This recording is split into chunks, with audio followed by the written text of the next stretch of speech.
बार भगवान बुद्ध श्रावस्ती में अनाथपिंडिका के जेतवन आश्रम में रह रहे थे।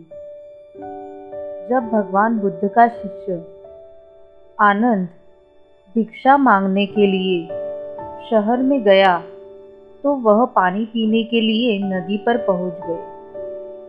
वहां उसने एक लड़की को पानी से घड़ा भरते देखा। आनंद ने उससे पानी मांगा, लेकिन उस लड़की ने मैं चांडालिका हूँ यह कहकर पानी देने से इनकार कर दिया। उस पर आनंद ने कहा कि मुझे आपकी जाति से कोई कर्तव्य नहीं है, मुझे पानी चाहिए। तब लड़की ने उसे मटके से पानी पिलाया। लड़की आनंद के व्यवहार से प्रभावित हुई और यह सोचकर उसका पीछा करने लगी कि वह ऐसा ही पति चाहती है। उसने देखा कि आनंद जेतवन के पास गया और वह भगवान बुद्ध का शिष्य है। जब वह लड़की घर गई तो उसने अपनी माँ को गले लगाया और कहा कि वह उसी युवक से शादी करेगी। लेकिन जब उसकी माँ ने पूछा तो उसे पता चला कि आनंद ने अविवाहित जीवन व्यतीत करने का स्वीकार किया है। लेकिन प्रकृति सुनने को तैयार नहीं थी। उसने खाना पीना छोड़ दिया। उसने अपनी माँ से कहा, तुम जादू टोना के बारे में जानती हो ना, तो तुम आनंद को वश में कर लो। उसकी माँ मातंगी ने कहा, ठीक है, आनंद को रात के खाने पर आमंत्रित करो। इसी तरह आनंद को घर बुलाया गया। जिस कमरे में रात को आनंद ठहरा था वहाँ प्रकृति भी आती है और उसकी माँ भी वहाँ आती है। उसकी माँ ने कहा कि मेरी बेटी तुमसे शादी करना चाहती है। उस पर आनंद ने कहा कि मैं एक भिक्षु हूँ, मैंने शादी ना करने का संकल्प किया है। मातंगी ने कहा, यदि आप मेरी बेटी से शादी नहीं करते हैं तो वह आत्महत्या करेगी।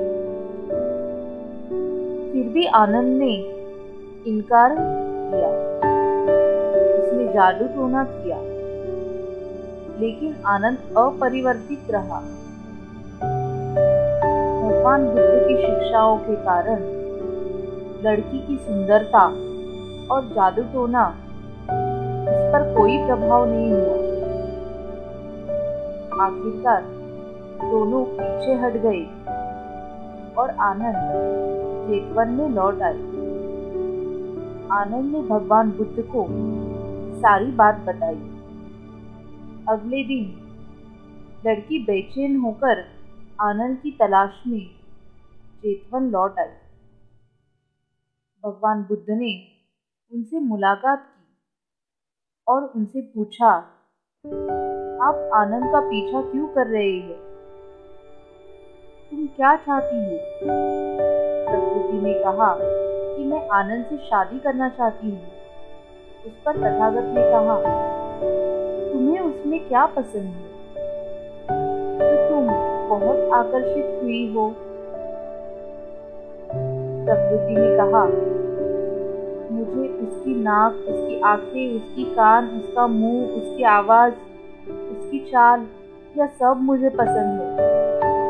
भगवान बुद्ध ने लड़की से शांति और करुणा के साथ कहा, आंखें आंसुओं का घर है, नाक गंदगी का घर है और कान भी गंदगी का घर है, मुंह थूक का घर है।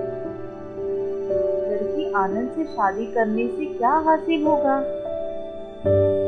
जब स्त्री और पुरुष एक साथ आते हैं तो वे वे संतान पैदा करते हैं, लेकिन जहाँ जन्म है वहीं मृत्यु भी है, जहाँ मृत्यु है वहाँ पीड़ा भी है। इसके बजाय आनंद की शांति और परम सुख के मार्ग पर चल रहा है, तुम भी उसी रास्ते का अनुसरण क्यों नहीं करती हो? भले ही आप एक चंडालिका के रूप में पैदा हुई हो, पर तुम पुरुषों और महिलाओं के लिए एक आदर्श उदाहरण बनो, जो खुद को कुलीन अभिजात वर्ग कहते हैं। तथागत के प्रवचनों से प्रकृति प्रकाशित हुई और उसने महसूस किया कि हम अज्ञानता के आदी हैं। जैसे अंधे को दृष्टि मिलती है, इस प्रकार प्रकृति निश्चित हुई